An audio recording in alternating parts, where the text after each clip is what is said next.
Now, the new iOS came out, and I was thinking about just documenting it because it's one of those things that you have to do, I guess, in this day and age. Anyway, I started doing it on my phone, and then I did that at work, and I thought, oh man, I should have filmed that. So I still have my iPad, so let's go into two-factor. Oh no, that's something different. I already use two-factor authentication. You should too, if you can. It's more secure. For my iPad, this is a 9.7. It's a couple of years old. No, it might be 3 years old now.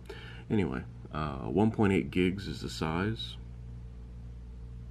Let me show you my code, and it's beep boop bop boop beep boop boop. So the license agreement, yep. Now the interesting thing is, one of the new features of this operating system is the ability to do a screen capture directly from the device. So here's what I did for my iPhone. You can just start the process, and I guess it shows everything from the second you press record like this, so it's pretty interesting. I guess you can. They just give you the option to edit. You can do it in iMovie, but a lot of times I'll wait to the next day, and the next day usually isn't as bad. It gets a little bit slow the first, let's say, about 6 hours because everybody's hitting the servers. But it used to be worse, and it's gotten better. They've gotten more bandwidth and probably more efficient ways of delivering data. Either have your device in the charger or have it fully charged. I mean, otherwise it won't run if it's under 50%. So now our progress, I thought maybe you would turn that way. Hold on. So now our progress bar moves across, and this will take a little while.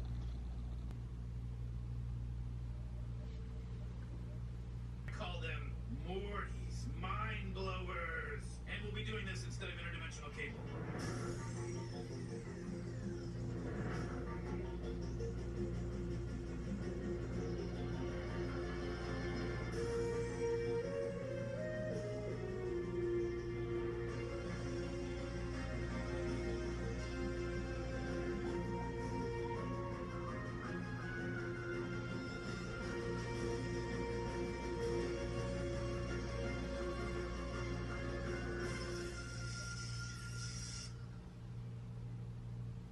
Have I been asking you to remove memories since the first time your mind was blown? We're here. It only real world. It took about 15 minutes.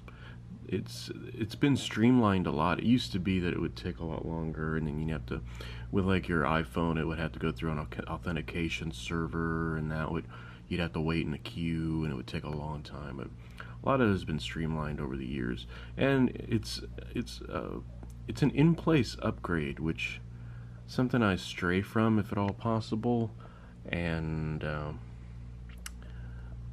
works pretty well. So the dock is off the bottom now. It's not attached, so to speak. I think maybe okay. So I have the orientation moved around. Hold on. So it shows you what things I have open. And here is my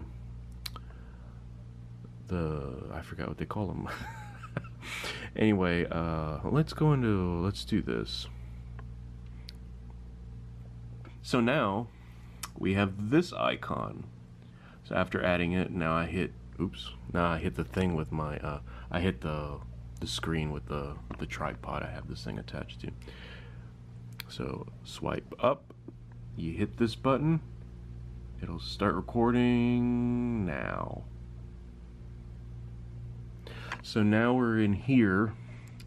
This is the where we were. So we hit home, and now we have all of our pieces, all of our apps, our pieces. My goodness. Anyway, let's like here. Let's use this app. So I've been playing around with that. That just looks weird. I shouldn't go into that. So here's amplitude. So now I'm in my riff, in my amplitude, but this is where I make my riffs. So I can show you. This is a better way to do it actually too, with the screen grab.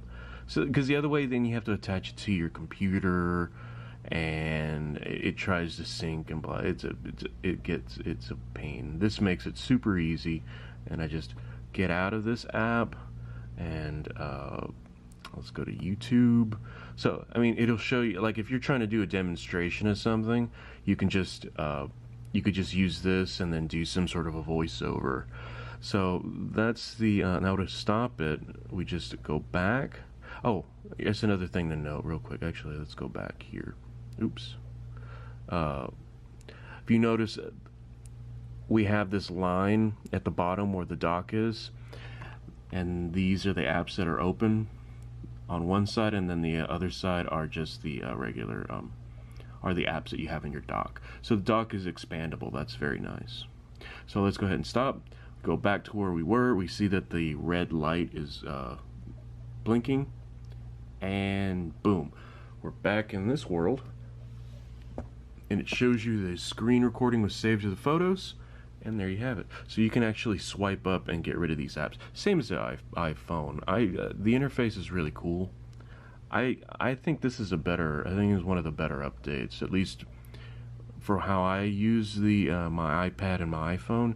It works pretty well. Actually, it seems like a faster thing too. So anyway, I just wanted to document the upgrade process. You know, it's something I've done a bunch of times, so now at least I have a record of it. So anyway, I'll put the information, so if you want to follow me on Twitter or Instagram or any of that stuff, at the bottom. And I make a video every day, so subscribe, like, all that good stuff. Thanks for watching.